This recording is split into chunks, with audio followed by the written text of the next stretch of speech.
This Thursday is the last day for students to withdraw subjects without any penalty.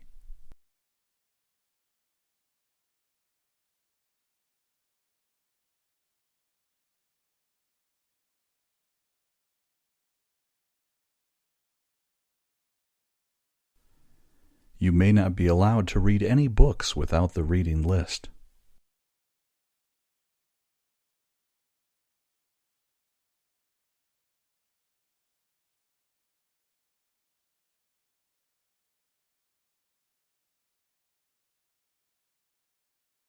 The residence hall is closed prior to the closing time of the academic building during the end of the semester.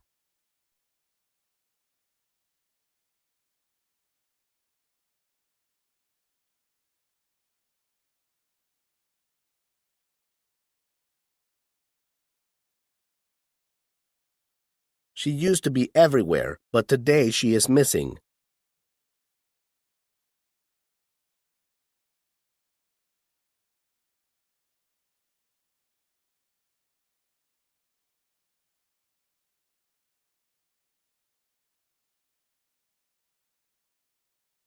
Sport is the main cause of traumatic brain injuries in the United States.